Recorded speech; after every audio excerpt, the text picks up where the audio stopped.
So one of the questions we got from our viewers is, how did you and Kate meet? So we thought, We thought we'd share the story of our friendship with you and how it came to be. So we were both in college, undergrad at the University of Maryland in College Park, and we were both in the new student production. Neither of us were actually technically new students, I don't think, no, but somehow we ended up in this production. It was a very funny play, and we were in, and we had chatted during the play and were friendly and all of that, but we hadn't sort of connected in any meaningful way. And then we were at tech. So tech rehearsals of a play are very tedious and very, very long. And the actors are just standing there while the lighting designers and the sound designers and the director are figuring stuff out. So you're sort of just a prop, and there's a lot of just standing there and being polite and waiting. So, and you're exhausted because it goes till 2 in the morning when you're a student as well. So, no unions. yeah, right? And because you're in college and it's a student production, you can't start rehearsals till midnight. So it's just crazy.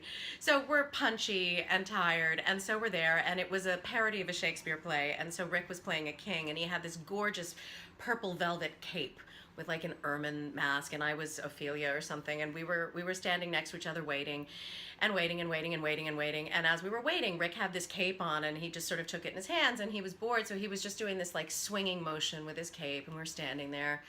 And we're standing there in silence for a long time, and Rick's just doing this. And then he just turns to me and goes, "Do you mind if I do this during the show?"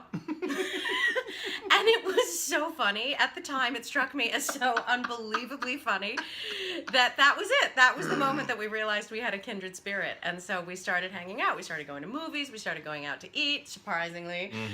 We did shows together. And Numerous shows together. Yeah. We were in a lot of the same classes together. And, and also it was sort of in that moment that we realized, when you have those connections with people, I think what was really great is we realized that we had a connection, and we continued to build on it. We continued to investigate it. And that's such a really important thing that we both think is crucial for friendships, right? Because so many times you have these connections with people you don't know a lot. And you're like, oh, we'll see each other again. But, you don't always work on it. So we sort of did that. And that's harder as an adult, I find. Yeah. That, like, how do you make friends as an adult? How do you meet somebody and be like, do you want to be friends? Whereas without seeming creepy. Right. Yeah. And because when you're in college, it's sort of natural. That's what people do. You're supposed to be building a social network and learning the skill of developing friendships. It's part of that time in your life. So it's a time that we naturally, organically did that. Whereas now we could have had that same experience and might have let it pass us by. Yeah. And like this project that we've been doing for the past year, it's a great example of what we did then. We kept finding ways to intersect, ways that we liked, that were particularly creative, and ways that we could find to laugh. Because that's one of the great things we like to do, is laugh. Oh my goodness. Because, as we all know, as everyone knows, life is challenging enough with your sense of responsibility. But to have a friend that you can return to and laugh, it's really crucial. So that's sort of a big thing about how we sometimes, I think, choose the work that we do. Is it both creatively fulfilling, and can we enjoy it, and can we have fun, and can we laugh our way through it? Yeah, and we discovered that we shared a common sense of humor. So we started writing skits together and sketches, and they were really good. I think both of us did some of our best work in the things that we created Definitely. together and did for our peers. And I think that's how what's so great about friends is that when you get a really good friend, they lift you up. They sort of bring you up to their level, and they encourage you to go deeper, and they encourage you to go farther. And I think that's such a crucial thing that I would say has made our relationship last, because we're going on. Yeah. How long have we been friends, Kate? Oh, good Lord. 91. No, it was well before 91. 88. Yeah, 88. Wow, we're coming up on 30 years. I can't even consider that possibility, but that's sort of horrifying. Now I forgot entirely what I was going to say because we're so old. It happens. Yeah, it was something about synergy, symbiosis, gestalt. The whole is better than the sum of the parts, and I think that's how I feel with my closest friends and my best relationships is they bring out the best in me, and I am at my best when I'm with that person, and they probably are with me as well, and we bring out things that make us our best selves. And we're going into a time of year where it's about connection. So I always think when you go into this period of the year where the holidays are coming and it's fall, it's just a great time to think about reconnecting. Maybe there's someone you want to reach out to, because this is the great thing about Facebook.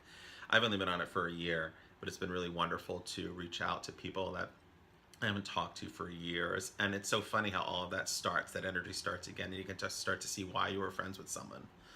And so it's just a great time to sort of reinvestigate. And then know what they had for breakfast. But Exactly. we've gotten off the track. So back to our relationship, which is where we're going. So after college, Rick graduated a year before me, I think, and went off. Didn't you? You Yeah. graduated a year before I did.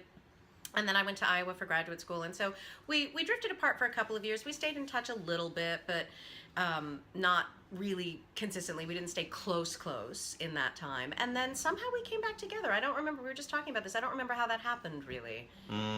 I moved back to the East Coast maybe after school. I moved to Boston, and you were still in Maryland. And you kept coming back for funerals, so I would hang out with you. Before that, yeah, we had gotten close again. But then, it's true, in 98, my father died, which was a horrible, horrible, horrible thing. It was, we were super close, my dad and I have a small family, and he was very young, he was 64, and it was fairly sudden, not totally sudden, but fairly. And Rick just stepped up and took care of me. He was the rock. He was the reason I got through that the way that I did. By being there for me, by helping with practical stuff, by just being there and just doing whatever I needed to have done. And then a few years later, my stepmother died, and so he had to do it again. And he and his sister like housed some of the furniture for a long time. That, I mean, just being there in a way that is, you know, it's not like he was like sending flowers or saying anything. He was just there. He was there to help. And even when there wasn't stuff that needed to be done, that needed to be helped with, he was just there. And it was one of the most important friend things that I've ever experienced. And then really after there was that phase, and then after that is when I think we started hanging out more, right? We started seeing each other, we started making, and this is the big thing we were just talking about before we started filming, is the effort that you need to make with friends, because it's very easy to let friends go away. So we definitely made a lot of effort with each other as far as traveling to see the other person. And we like the phone. Like we used to spend a lot of time on the phone, which is how the podcast came about, is that we would have these long phone conversations and we're like, we should be recording this. People might be interested in hearing some of this stuff. We're getting to some really good things in this hour and a half conversation. And I would just leave random messages. Remember, I would just start leaving messages. I would leave him messages on the answering machine back when that's what it was. And I would just start talking. I would be like, so I was at the store today. I wouldn't say who it was. And back then, like, that was, you didn't know who was calling you. People were more polite on answering machines and stuff, but it got fun. Yeah. And so I would visit you, you'd visit me. And this podcast has just given us such another great way to be creative, to stay in touch, and you know what, to really have a reason to share all that sort of small stuff in a friend's life that keeps you close over time. So yeah, that's our story.